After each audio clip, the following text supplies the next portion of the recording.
Welcome, everybody. It's such a beautiful day. It's amazing that you're all here at CSDE. It's been a long winter of cold and rain, so extra special that you're making time. Really excited about today's talk, but before we get started, for those of you who are registered for 501, we don't have a sign-in sheet. Jessica's out today. So your sign-in person is our wonderful Maddie Ferris, who's our program coordinator. She's actually the person behind the scenes who pushes all the buttons and makes sure things happen here. So I would love to give Maddie a big round of applause.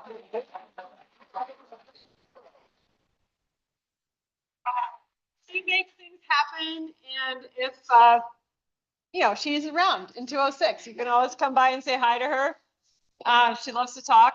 And if you are a WSU fan, you need to find another WSU fan, a Cougar fan, she's there for you. I take that kind of applause. Anyway, Maddie will be over here. You can stop by and say hi and give her your name if you're in 501, and she'll take it down and put it on the spreadsheet. So without further ado, I would really delighted to invite Kyle Crowder here, who is the chair of sociology and a wonderful colleague, who will introduce Sasha for us. Low expectations. Yeah, so as Sarah said, I'm Kyle Crowder. I'm the chair of sociology here at UW Seattle, and it's my distinct pleasure to introduce another new addition to our department, my wonderful colleague, Sasha Joffrey. Sasha joined our faculty 2 years ago already. Wow. Time flies. She's an assistant professor in our department as well as a core faculty in the Center for Statistics in the Social Sciences. She earned her BA, just because I want to say this and try not to stumble over it, in in biology. Organismic, yes, and evolutionary biology from Harvard. Almost got evolutionary out. And a PhD from sociology at Stanford. She joined Team Social Science long ago and has compiled a truly impressive record of scholarship with publications in some of our top journals, including the American Journal of Sociology, Annual Review of Sociology, Sociological Methodology, and most importantly, Demography. So today, Sasha is presenting some of her work on the social construction of age and the implications for research on demography and inequality. So please join me in welcoming Dr. Sasha Joffrey. Oh, thank you, everybody. Let me share this. Okay. Yes. Okay. So welcome, everybody. It's fun to see so many faces I know and some people I don't know. So I'm very excited to talk to you today about one of the main streams of my research, which is on age and really on how we can think about and conceptualize age as a social construction. And I'm going to talk about have three different pieces here. The first thing I want to do is actually spend a little bit of time on theoretical background for what is then going to be an empirical paper I'm going to talk about more in depth. So I'll spend enough time on the theoretical background that hopefully we're all on the same page. And then I'm going to talk about an empirical paper that's a work in progress that is thinking about age as a status characteristic. And then I'm going to spend just a few minutes talking about future directions, in part because some of them I am shopping for collaborators. So if anything there seems exciting to you, I'd love to talk. Okay, so this project and sort of this whole stream of research that I work on starts from the perspective that age is this very socially meaningful characteristic.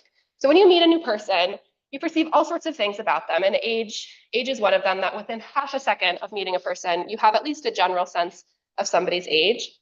And it means that if you were to meet this person, say, or maybe one of these people, the way that you're gonna talk to them, the language you're gonna use, like the expectations you have about how that conversation is gonna go, is gonna be pretty different. I mean, this is like, yeah, it makes sense that we would talk to people, we would think about people differently based on their ages.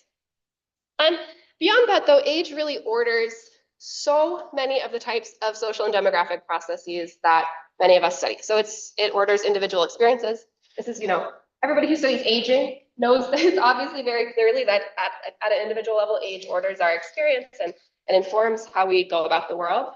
It informs and orders interaction. So things even like, this is not so much in English, but in some languages, even the words that you use to talk to somebody are going to be different depending on if that person's older or younger than you. But, you know, even in more sort of informal interactional norms vary based on age of people interacting. It orders our organizations. So things like schools, workplaces, residences are all highly age segregated. I mean, our schooling system is an extreme example of that.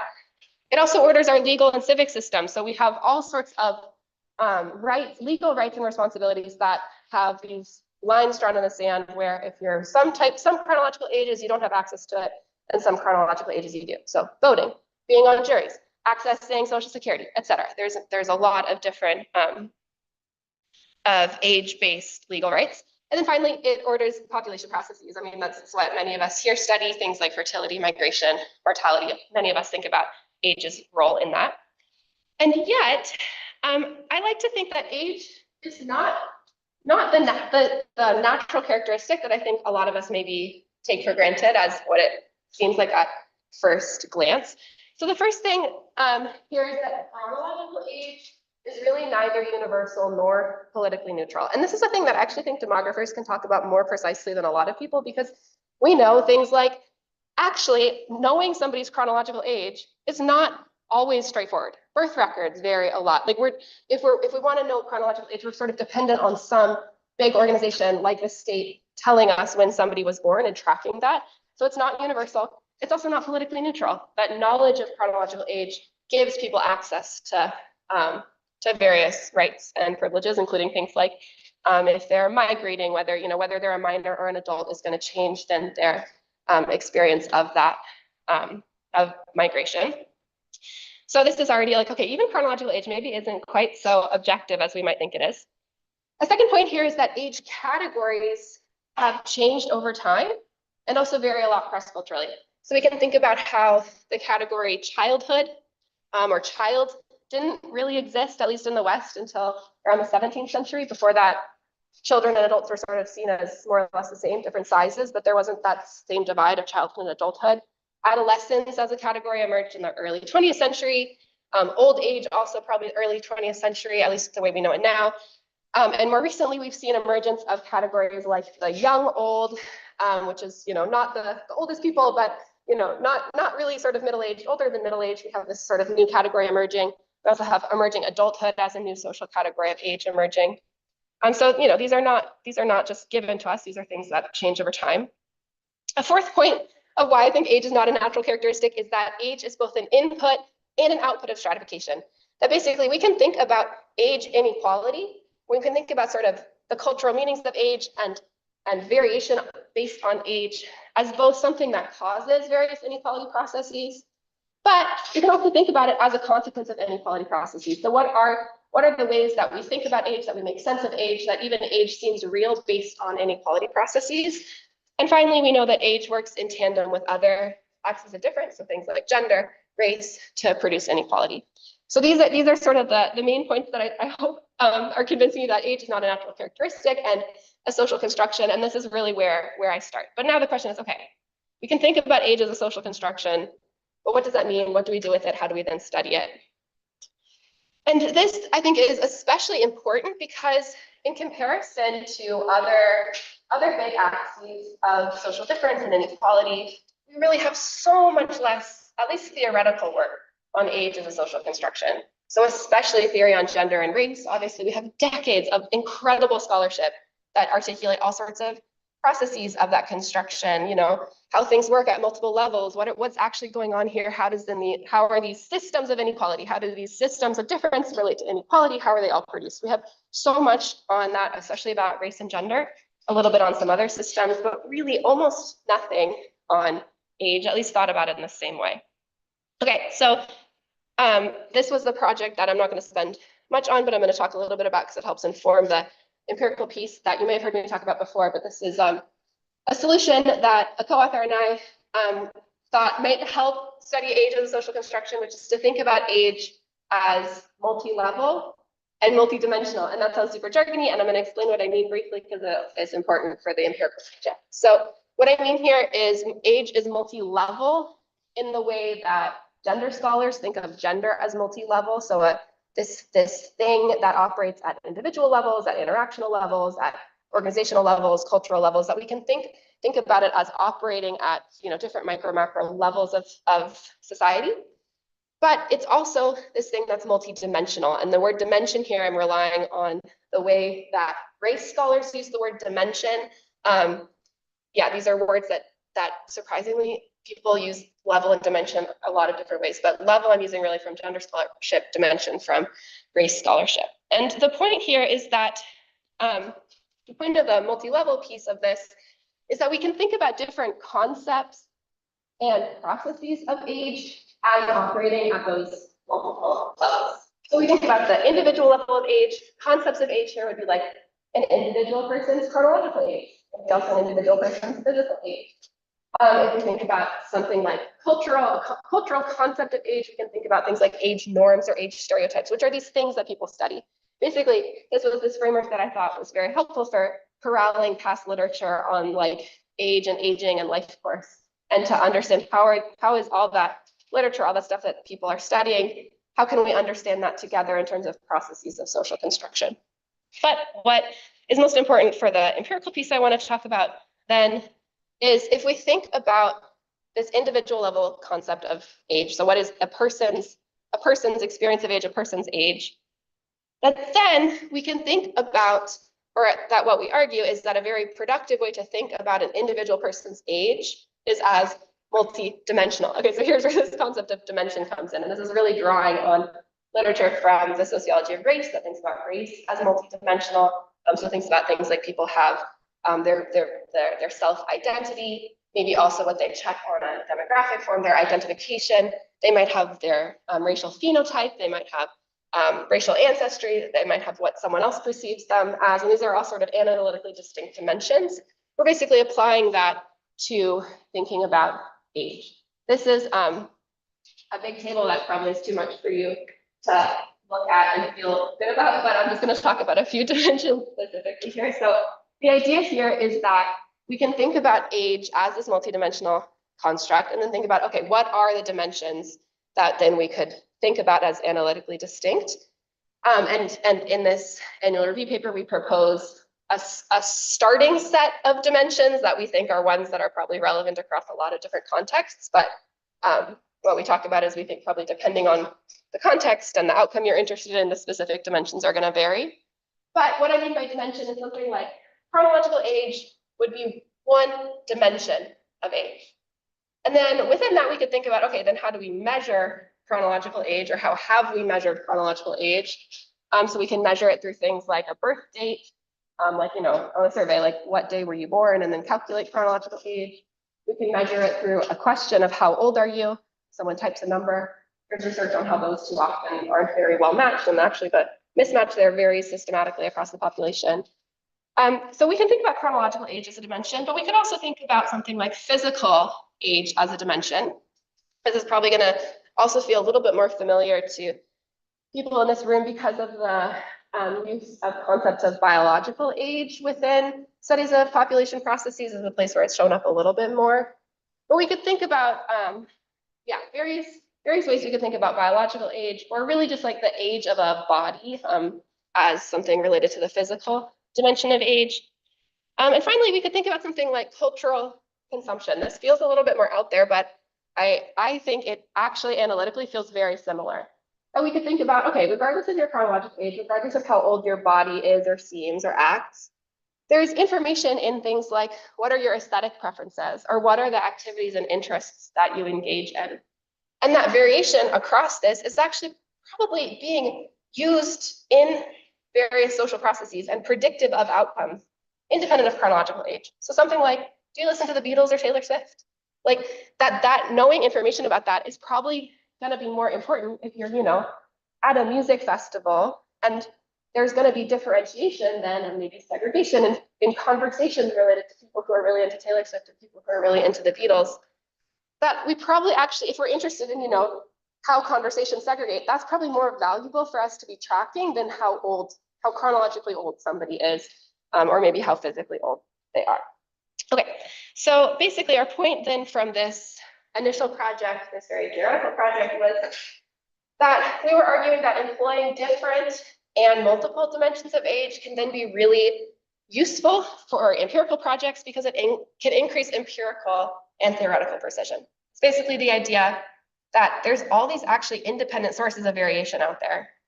And if we can measure those, then we think probably those sources of variation are actually more important for various other social processes we're interested in. And so it's valuable to think about age as this multidimensional construct. Okay, so whereas before we might think that age, we might have a question like, okay, how does age influence whatever outcome of interest we're curious about? Health, fertility, discrimination. How does age predict that?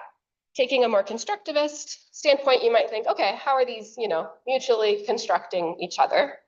But what we argue here is that really you can add this additional layer of think about, okay, how do individual dimensions of age independently or interactively influence that outcome of interest? So here I have chronological age, physical age, and cultural age, because those are the ones I talked about, but you could insert whatever dimensions of age are most relevant here. So if you think about something like fertility decisions, you might think, actually, if I'm trying to predict a person's fertility decisions, all of these dimensions might actually be important. Like their chronological age might matter. Maybe there's some sense of someone thinking about, oh, I have this idea of like when, based on chronological ages, I'm supposed to be maximally fertile or something. And so I'm making decisions based on that. But it might also vary based on physical age. Has a person reached puberty or not? That's more about physical age than chronological age. It might also vary by cultural age. So we could think about all of these as equally or potentially equally important. It's an empirical question here.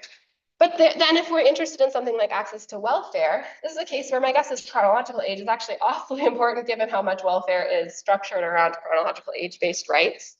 Physical age might also be important here. Cultural age, probably not very important. But for something like workplace discrimination, my guess is physical age would be super important because there's probably, my guess is, processes of discrimination based on how a body is seeming in interactions. Also, maybe some about cultural age. If your whole workplace is Taylor Swift fans and there's someone who's a Beatles fan, like there might be discrimination operating through the way people are understanding like cultural fit. So the idea here is what that, depending on what outcome you're interested in, depending on what context you're interested in, thinking about age as multidimensional, I think can be really analytically useful. Okay, so basically then we suggest these two approaches. One is to first better understand age processes by focusing on social construction of a particular dimension of age. So let's narrow in on one of those dimensions and understand it.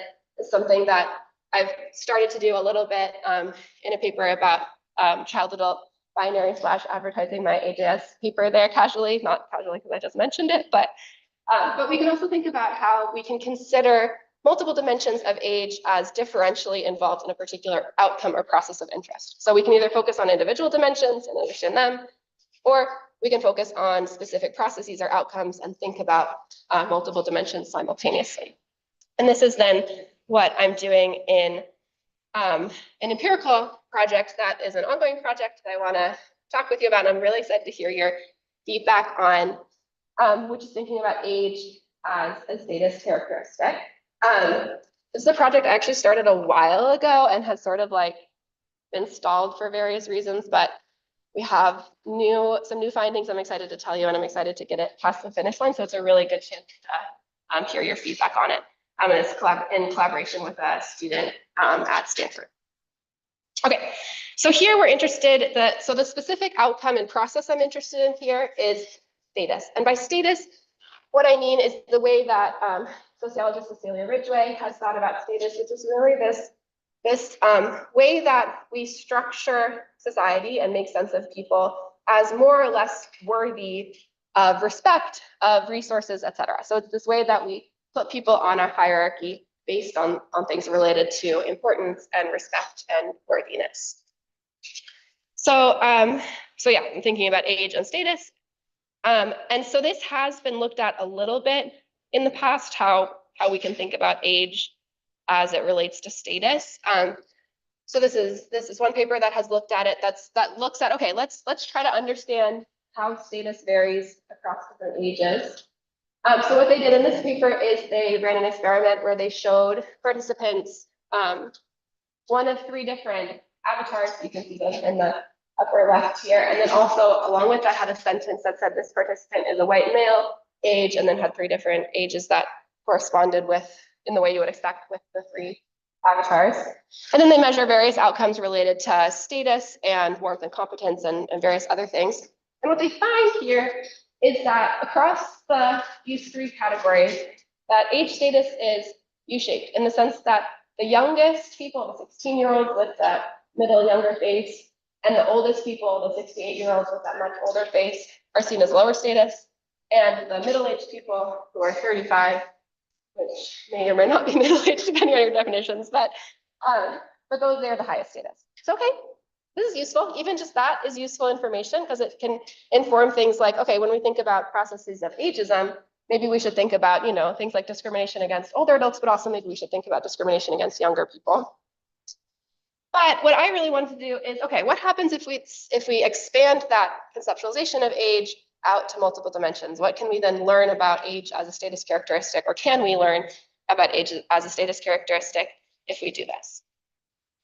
Okay, so the data context that I'm using for this is a natural language processing method called word embeddings. And the reason I'm doing this is because this is really the types of things I'm interested in here are really like these cultural meanings. Like how does culture conceptualize of people of different ages or of these different age concepts? And therefore, language is this excellent way to observe culture. And increasingly, you know, using various computational methods to model that has shown to be really productive within studies of culture.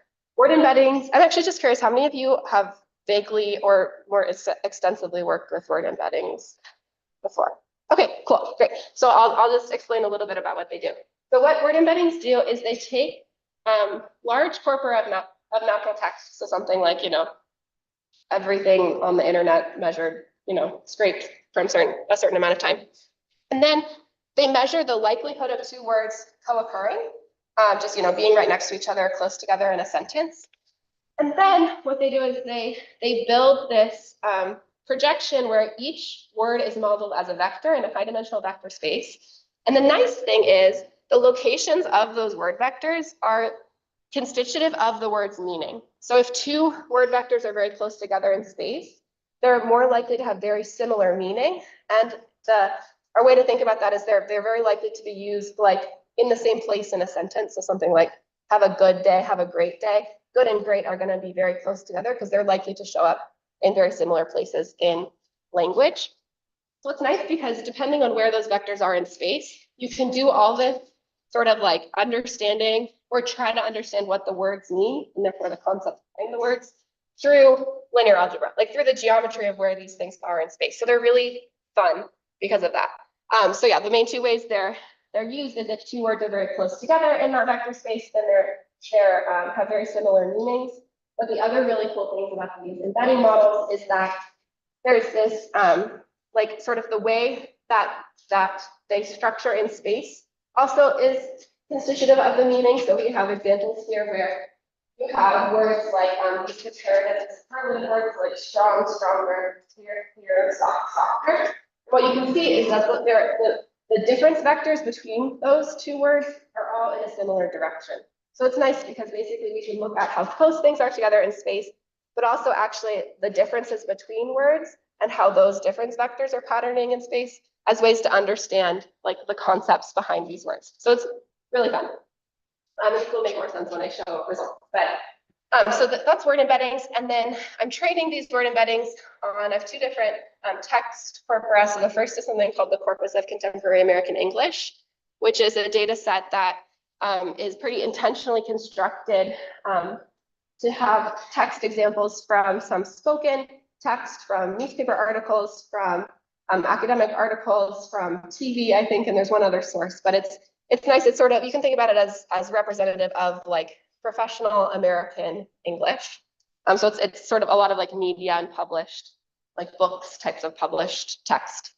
The other data set I use is from the Common Crawl, which is this basically this like, you know, web scraping of like lots of different random pieces of the internet.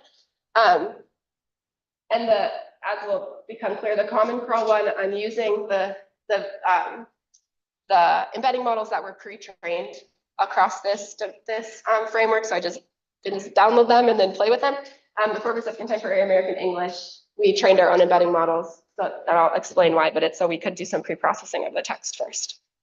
Okay, so one way that word embedding models have been used in the past to study dimensions of social difference is to create, so that uses that what I was talking about in terms of those difference vectors as like the direction of those difference vectors, or has this useful information, is to think about some dimension of variation that you're interested in, pick a bunch of word pairs that are like high and low across that dimension, calculate all those difference vectors, and then take an average across those different vectors. So here, as an example, this is a paper that conceptualized class, race, and gender, and created these then sort of like broad dimensions in the space, in this embedding space, that vary across what they operationalize as high and low on this dimension. So something like gender, and actually do I have the, yeah, I even have the words that they use. So for gender words, what they used are the ones here, so man, woman, men, women, he, she, etc. For race words, they had one side that was words about blackness and one side that was words about whiteness. And you can see for class words as well.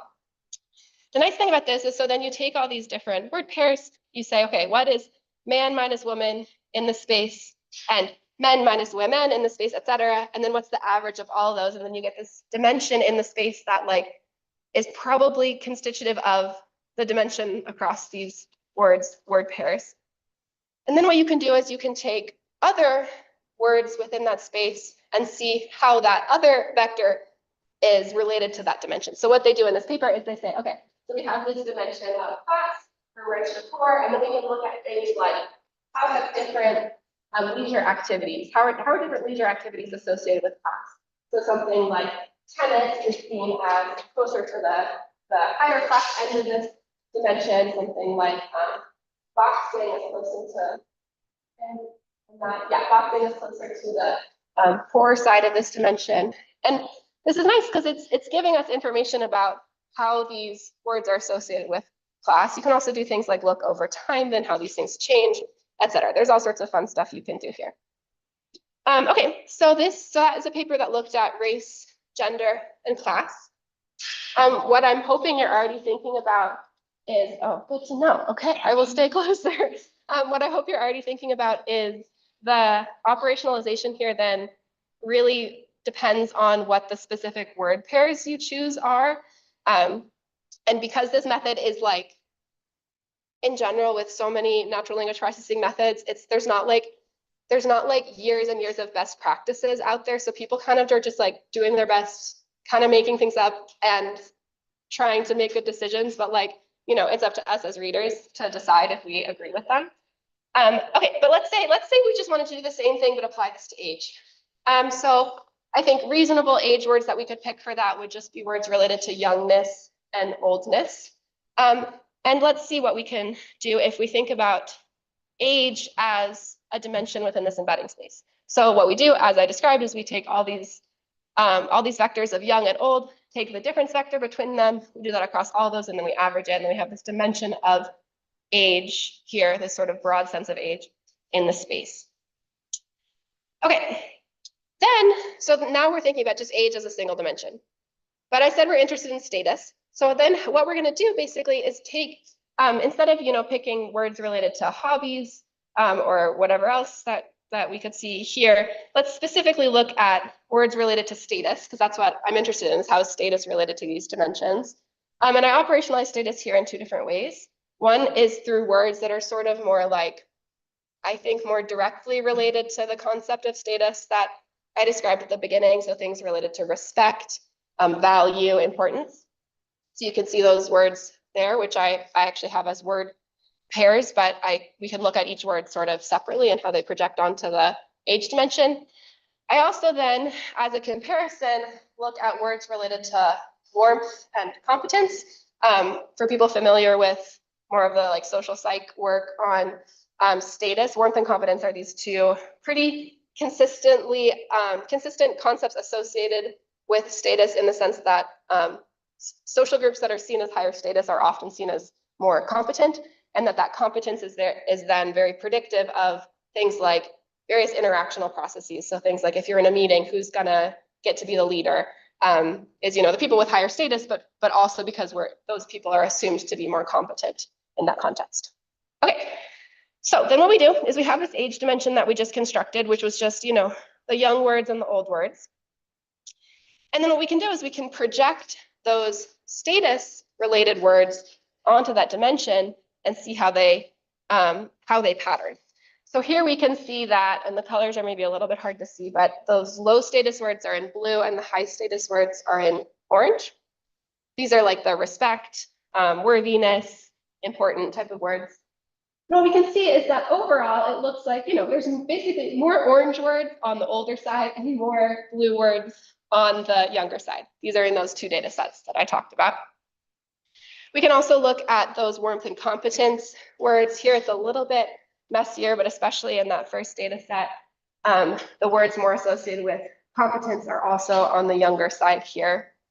So basically the picture I get from this is, okay, if we just think about this single dimension of age from young to old, we can see that youngness seems to be weakly associated with higher status and higher competence, but it's a bit messy. And maybe this is because there's actually a U shape here and, we're mapping all of this as linear, and all we can observe is then where these points are relative to each other projected onto this space.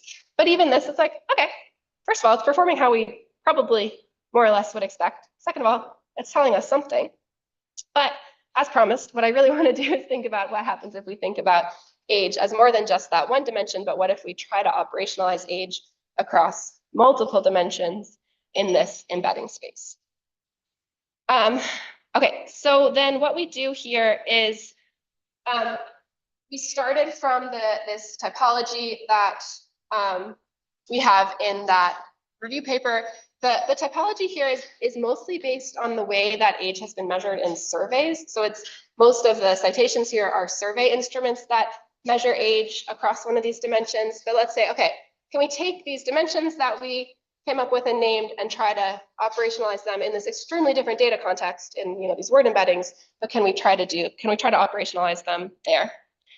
So what we do is we take each of these dimensions here and we try to come up with word pairs that then we can average across to create what is still, for each of these, still this just linear high-low dimension of them. So for chronological age words, these are the word pairs that we chose. So this is the reason then that we had to use a corpus that we could pre-process is because one of the pre-processing steps we did is for these chronological age word phrase, normally they have spaces somewhere in here. So it'll be like 20 space year, maybe space old. But the way that embedding models, like many natural language processing methods, operationalize things is they take individual words and they use spaces around words as like, okay, that's a separate thing. It's like, we tokenize language based on words. So what we did as pre-processing was say, okay, anytime that you have a number, any punctuation, year, any punctuation old, let's just put hyphens there. So it's not now going to be tracked by our embedding model as a single word. So that's why then we can do this if we use the corpus of contemporary American English, because we can pre-process it before we run the embedding model. Okay, but let's think about other dimensions. Generation, I had a really hard time operationalizing, so it actually just has one word pair from what I'm going to show you, which is boomer to millennial. Maybe I could use Zoomer, but this, again, we're running into the problem of like Gen X, Gen Z are two words. So unless I could go back in and pre-process it again and combine those. But for now, this is how I'm operationalizing generation. For physical, these are the word pairs. So things like healthy, sick, energetic, tired, smooth, wrinkled, to try to get at some of these sort of multiple ways we can even think about physical age. Psychological, things like sharp, dull, quick-witted, slow, intelligent, dim-witted, etc. Life stage. So this one was also kind of hard to operationalize because the way that we conceptualize life stage is sort of like is less like this linear thing and more like where in the life course are you. So these ones I'm not as happy with, but this is how we did it. So sort of pick across multiple transitions here, and let's get, one side and the other of those transitions. Responsibility, so irresponsible, responsible, student, teacher, etc. Experience, so things like naive and savvy or naive and wise.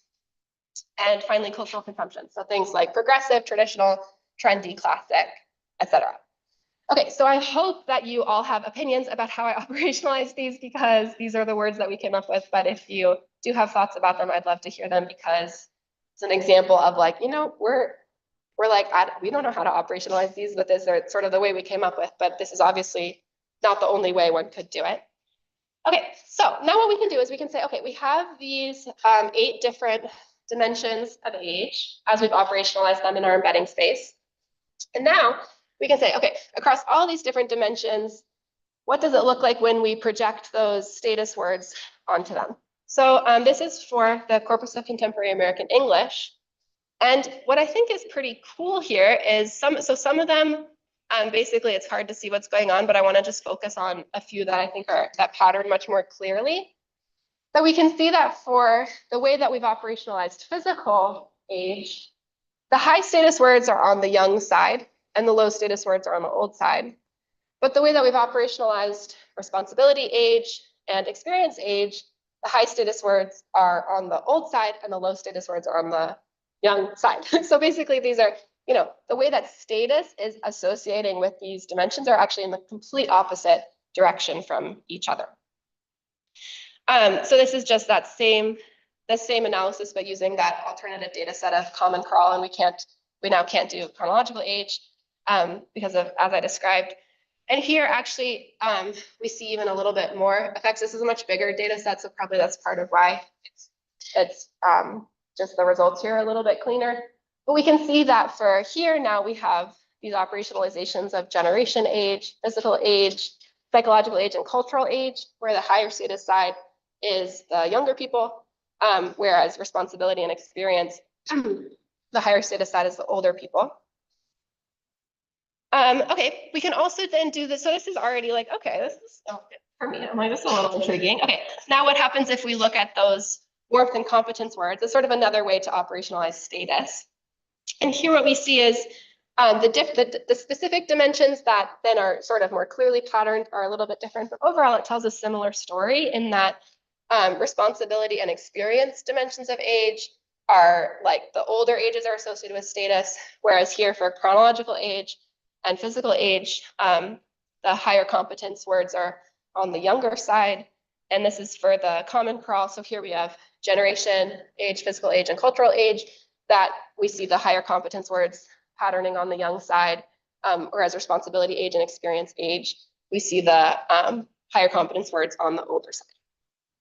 Okay, so what this then is telling me is that basically age is not a single status characteristic, or maybe it's valuable to think about age as more than a single status characteristic, because depending on how you're operationalizing age, sometimes old is seen as high status and sometimes old is seen as young status.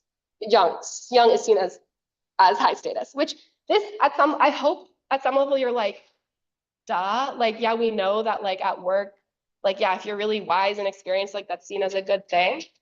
But what I think is actually exciting about this is like, I think it shows how if we think about age itself as multidimensional, it allows for this way to see, okay, like age itself as a status characteristic, maybe we should be thinking about that actually as multiple status characteristics. So I'm gonna not talk through the results here, but just briefly say another approach that we're exploring in this paper is based, so in this paper, we're kind of interested in like, okay, how can we operate more precisely and creatively operationalize age within various data contexts here, thinking about word embeddings. And so I was just describing how, okay, can we think about it as multiple dimensions, but still each dimension is this linear thing that's like, from high to low. Another way we're exploring looking at it is, can we look at a particular dimension of age, but not impose this like, high-low dimension of it, but see how the specific words associated with that dimension are related to each other in space. So we did this with chronological age words, so those 1-year-old, 2-year-old, 3-year-old, etc. And what we find here is it's a little bit more exploratory, but basically this is then a two-dimensional projection of what this looks like in 300-dimensional space down across these different chronological age words, where the ones down to the lower left in red, that's like 1-year-old, 2-year-old, 3-year-old, et cetera, up to 99-year-old. And it's sort of interesting to think about what this means. At this point, we're sort of like, this is in general with word embeddings, when we look at figures like this, people are like, let's sort of squint and try to make sense of it. But here I think it's what I think it's showing is that chronological age is understood more linearly in childhood and early in the life course, but in adulthood, basically the relational meaning of individual chronological age words are not like really linearly associated with each other. We also then look at nearest neighbor words, but just for the sake of time, I'm gonna skip through that. But basically what we find then in these analyses with these word embedding data, that I don't think we should think about age as a single status characteristic. I think that if we're interested in age and status, it's really then valuable to think about age as multidimensional, because these different operationalizations and meanings of age are differentially associated with status. And then the second point that I talked about, that the cultural meanings of chronological age are more linear and straightforward for childhood, but non-linear for adulthood. Okay, I wanted to spend a few minutes talking about future directions too, because I'm excited about many of them. And yeah, I'm also just like eager to hear people's thoughts on other future direction possibilities as well. So I think it'll be useful conversation for me. Okay, so the first future direction, that's a project that I'm working on in collaboration with Adam, it's okay back there, is thinking about age and various population processes. And the motivation for this project is really drawn from our fascination and love of population pyramids. So this is especially actually, so I do a fair amount of work with like practitioners in various longevity, aging, intergenerational relationship type of spaces, and they love thinking about age distribution, chronological age distributions, because it's like, you know, sort of seeing how, like seeing demographic shifts is very helpful for making sense of now where we are culturally. But, you know, as demographers, even in the PAA logo, we have chronological age as the central way that we're making sense of populations, right? But what, so the first step, by the way, that I always think about with population terms, this is sort of an aside of a pet peeve of mine, is let's take sex out of that first, because I'm not actually necessarily interested in differentiation based on sex. So let's just think about the distribution of chronological age. This is what this looks like for from 2020 census for the US. But it's the same, you know, if you just turn that on the side, it's the same as the combined population pyramid. So the first thing that we want to do is think about what happens, like, can we think about population structure, age population structuring, and just from like what do the distributions look like if we think about age as more than just chronology? So what we want to do here, what we're going to see if is possible, is rely on some existing large-scale survey data to see, okay, can we find ways that we feel good about operationalizing these other dimensions of age within existing survey data, and just look at like, what do the distributions in the US look like across these different dimensions of age? And is this useful? Like, can we learn anything from it? This is the reason I say this is, we're not sure if this is possible, is it's like, it's going to take some amount of creativity, and like, you know, for some of these dimensions, they're going to be easier to operationalize than others. So this is the work that we're going to have to do to see if we feel comfortable trying to do something like operationalize cultural age from, you know, large scale survey data. It's going to be hard, but so that's the first thing that we want to do. Then what we want to do is look at, okay, so we know that there's, maybe now we see these different ways that different age dimensions are varying in the population, hopefully evidence that these are these differential sources of variation that could be useful analytically for us.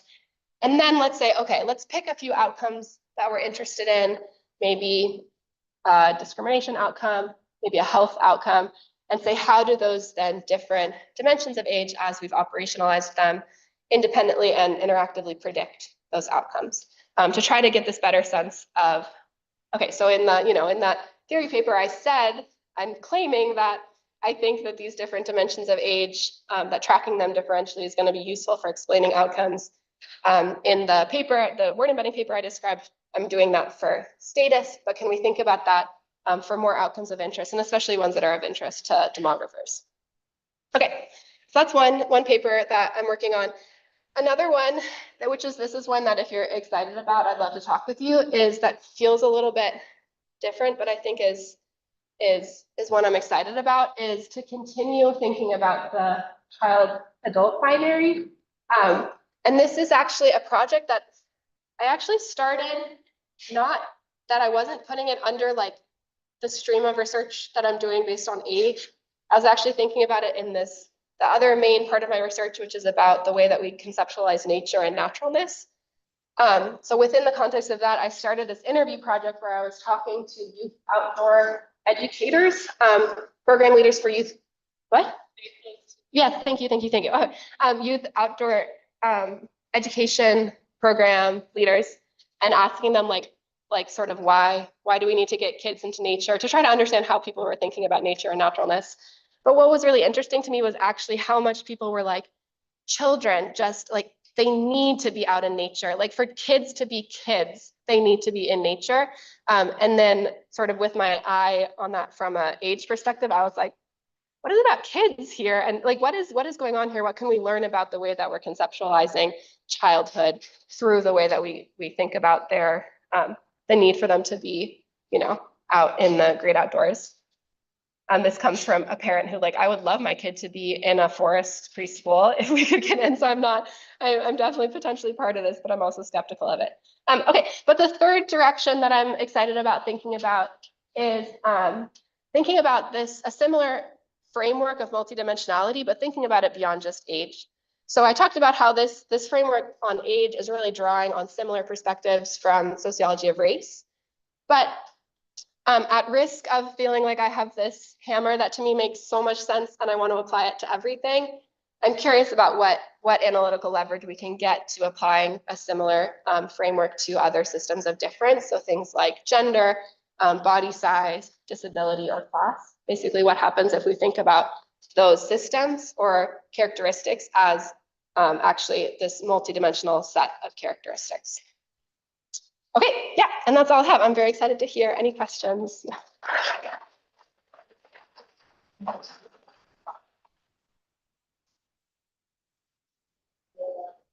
Yes. Yes, happily.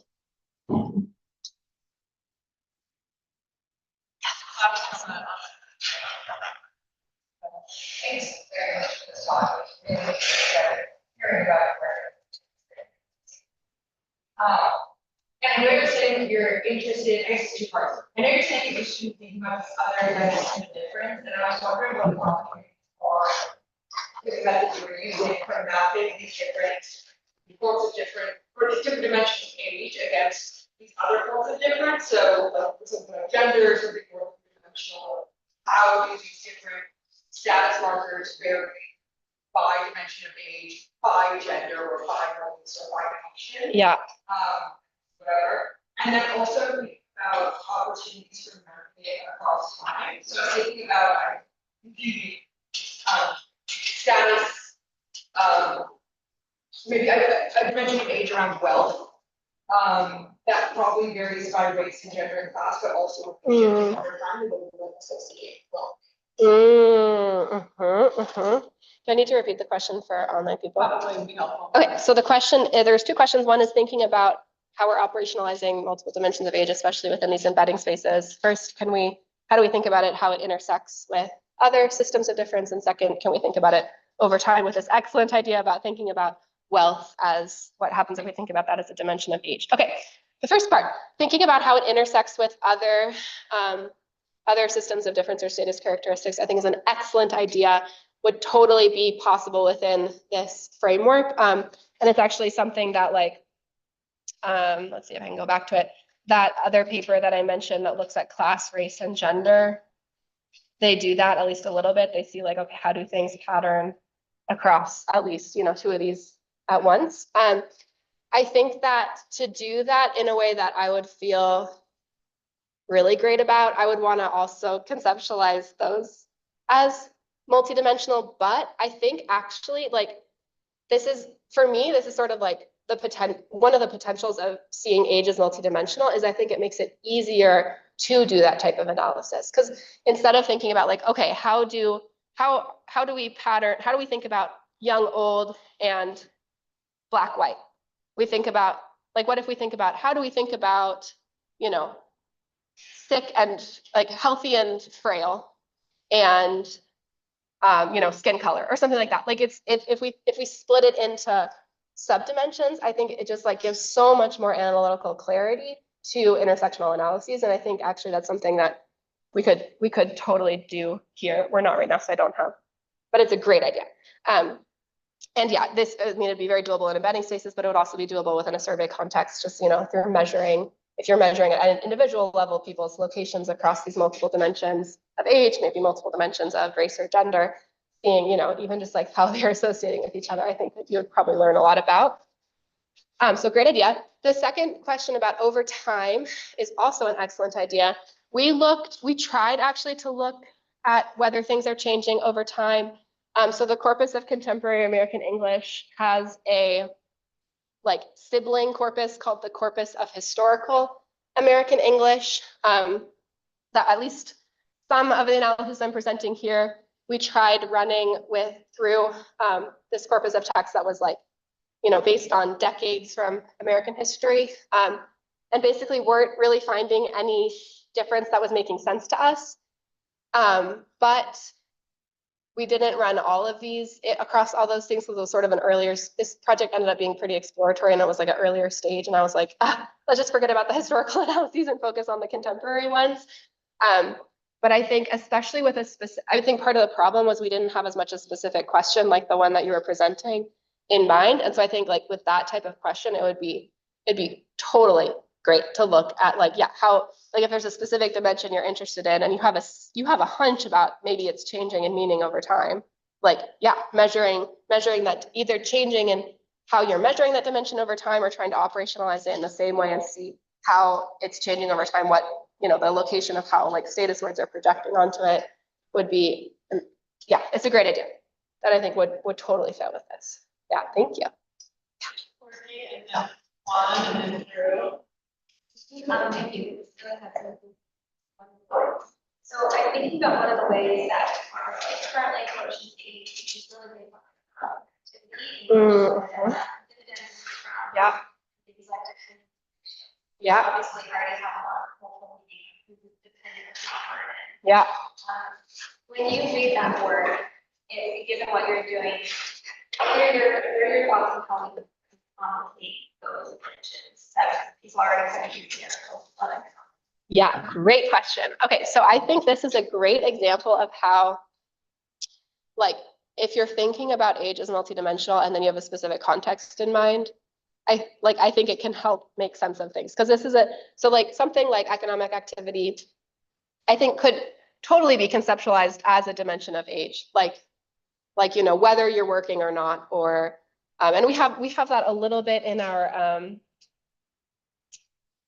our dimension of, both in our dimension of life stage, but also dimension of responsibility. But I think if you were saying like, if you were interested in, okay, we have these hunches about the ways that population processes are acting based on age, but really based on variation in economic activity, like, okay, then let's just measure the variation that we actually think is going on there, maybe even conceptualize it as a dimension of age, and then try to make sense of things down the line. So I think what that can be useful for then is something like, okay, demographic dividends, for example, like, okay, the things like the dependency ratios, let's not just like divide the population based on chronological age, but let's divide it based on the, you know, percentage of population that are in various different stages of their work. Yeah, exactly. And that's something that I think in the past, when people do that, it's like they're thinking about that as separate from age. And then because they have data on chronological age, then if you don't have data on whether or not people are working and how much they're making, et cetera, then maybe chronological age can be a proxy for that, which is I think then why, why people then study that type of population process using chronological age, because it's sort of like a proxy or a sort of a messy measure of it. But if the process you're actually interested in isn't really relevant to chronological age, that's actually just sort of something else over there. Like, it's sort of silly to be interested in something here that actually you think is related to something here, and that's related to something here, but the way I'm going to measure those is these two things. Like, it makes more sense to measure those more directly. So it's like sort of depending on the data context and what you have access to, maybe how you actually go about that is not going to be as perfect as possible. But I think to the extent that we can like theoretically and analytically talk about those more precisely, it's going to be helpful for understanding what are the actual mechanisms that are going on here. And therefore, like for something like this type of process, like how does that then inform policy in terms of, yeah, like how we then deal with the consequences of it. Yeah. One, and then Drew, so back, sorry, I think we're on through, and then we'll get somebody online who wants to ask a question, so maybe we'll collect questions. Okay, thank you. I don't know if I said this thing about age tree, so that was Good, yeah. the slide that you have that includes all these different like actions through which we understand inequality. Mm. So that's Like at the end, or class, race, gender. oh yes, this one. Oh, this one. Yeah. That's, Okay.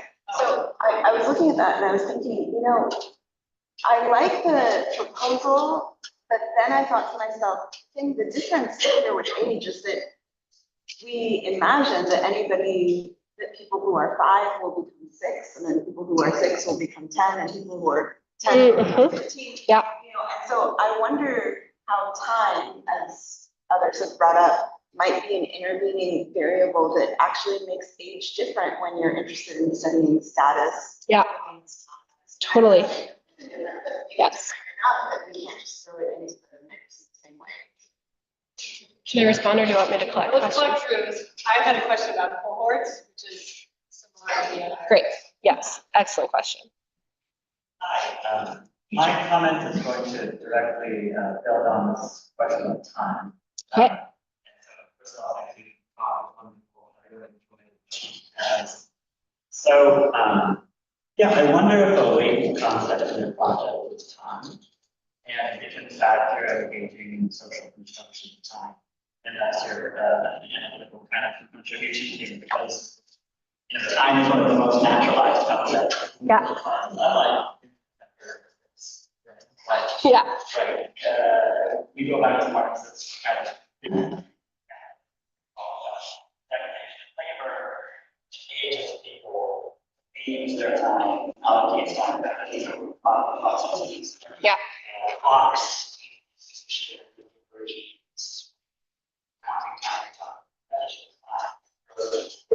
And so I'm wondering whether or not time will bring here.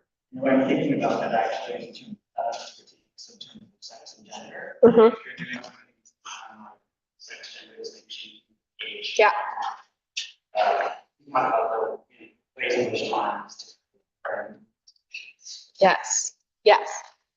Now Let me let collect one. yes, go for it. Okay, Michael, you unmute yourself. Yeah, so my question is kind of related to from a life course perspective. You're seem to be building off of the status literature, the concept piece, and like life course research comes on the process, thinking about age as a process related to period and cohort and experience, lived experience accumulated over time. Yeah. So I'm just curious how you think about your empirical work as relating or not relating to the kind of research tradition. Yeah. So thinking about like how do we square this with like the more traditional sort of aging as a process types of perspectives from life course lit? Is that the question? Yeah, that's right. Yes. That's great. Okay. Okay. Okay, I'm going to respond to actually the third one first and then go back to the 2 time questions. So I think that's an excellent point. And I think that the way that I think about this is, or the way that we tried to make sense of it within this review paper is thinking about like from literature on age, on aging, on development, on age-related population processes, that for us, we sort of made sense of it as we could fit a lot of that research into the different boxes across these different concepts or processes of age at these multiple levels. So a lot of literature on aging in the life course, for example, might look at like an individual level process of age. So something like how is someone moving through life course events? How is that influencing the meanings that they're experiencing? How is it influencing their various other, opportunities or outcomes in life? So this would be this process of age at an individual level. We could also think about something like age segregation as this organizational process of age. So that this is a pretty brief answer to your question, which I think is an excellent one. But I see, and then what I was talking about for the multiple dimensions of age is just thinking about that box of individual level concepts of age. So it's like for thinking about multiple dimensions, we're just in that box here. There's opportunity to dig into a lot of these other concepts and processes. So for me, this is how I think about that, is I think actually current literature on aging in the life course does think about both concepts and processes. And I think we can actually, it's helpful if we separate those analytically. For the sake of time, I'm going to turn to the time questions. Okay, so the questions are about, first of all, is sort of broadly about like, is really what I'm talking about time here? Is age different than other dimensions of difference because it's so tied to time, and the way that it's varying on an individual level related to time is really different? I'm going to have a few thoughts related to both of these, and then I'm curious to hear your thoughts. Okay, so to the question of whether age versus these other sort of systems of social difference is fundamentally different, I've also thought about this. And I think the way I like to think about it is each of these dimensions of difference, like we assume it's varying in different levels. So we think gender is varying between people. Like in a family, we say there's some boys, there's some girls. Whereas something like race, we think is varying between families or between populations, but it's something that like is sticky across generation, right? Like the race of one individual is related to the race of their parents and ancestors, but that's not the case for gender. Like for gender, your gender is not actually, it doesn't matter what the genders of your parents are for your current gender. And that variation in race and gender is a nice way to understand then how inequality processes work. And this thing's related to like the ways that racial inequality moves historically through time and like accumulates to a degree that is different than the way that gender inequality sort of accumulates is related to that variation. So we already actually have different sort of ways that we think these vary. Age is interesting because it's something that even within an individual, we conceptualize as varying extremely. Like we're always aging. The age that we are right now, we culturally say, of course, is different than the age that you're going to be next year. But I don't see it as much as a fundamental difference between these, and more as like sort of an interesting way that culturally we think about it, and indication that some of the ways that we conceptualize something like, memory of racial inequality, like embodied memory of racial inequality from the past, which is something, people study of like how do bodies remember something like enslavement from ancestors who were enslaved. How is that being translated through bodies of later generations? Like that type of thing isn't going to make as much sense for something like age, but it also isn't going to make as much sense for something like gender. And even for something like gender and race, increasingly people are looking at also how are these varying even within a life course? Like, can we learn when people are moving between different gender or racial categories across their life course? Can that tell us things about how these systems are operating? So I completely agree at the source of variation, but I don't think it makes it like completely separate. I just think it means like, yeah, it's a potentially interesting thing that's different about them that might relate to how they're connected to inequality processes. Okay, so then that gets to Drew's question about is really what's going on, this latent concept of time. I think that like whether we call it age or time, I'm sort of agnostic to, I guess. I think it lends itself, like I think we probably benefit in different ways. I mean, you know, my whole point about like, I'm sort of making this claim about like the ontology of age. Like I'm saying age is this thing, but like all I'm really trying to say is like it's useful to us analytically if we think about age as this thing. Like what age actually is a much harder question. It's more like how can we think about age as researchers that is helpful for understanding processes. But I think your point though about drawing on more of the literature related to like how we do construct time and how time as a dimension is related to other axes of inequality is a great idea.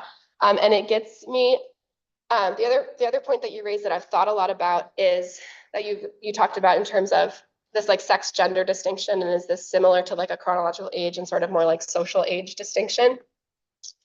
I think it's totally on point and is actually another thing I've been thinking about in terms of how we essentialize age. And I think that the, you know, within ways that we essentialize social categories, we're always drawing on some, or this is a thing I'm thinking through, this is a claim I'm hoping to make. We're always drawing on some authority source from an assumption about the natural world. So for gender, we're saying, oh, it comes to us, like gender categories come to us from biology. Like it comes to us from nature. Like there are sex categories are natural. That's how we have sex categories. That's how we have gender. For race, you know, it's these like this variation in biology and populations that gives us race. I think for age, we think a little bit about it biologically in the sense that we think, oh, we talk about, oh, fundamental differences between children and adults. You know, arguments about like why we shouldn't lower the voting age often get turned into like 17-year-old brains are fundamentally different than 18-year-old brains, and that's why we need to have the cutoff at 18. So people make sense of it biologically, but I actually think that like the authority of time is a little bit different, but it is still this like really natural, seemingly natural source of authority that then is legitimizing age as a dimension of difference. So it's something I haven't written about yet, but I've been excited to write about is like, how can we think about age essentialism? And is there like chronological essentialism? And is that different than biological age essentialism? And is it useful to think about those separately? Yeah. Sorry, that was long answers to those questions. Yeah. Thank you, everyone. That was great.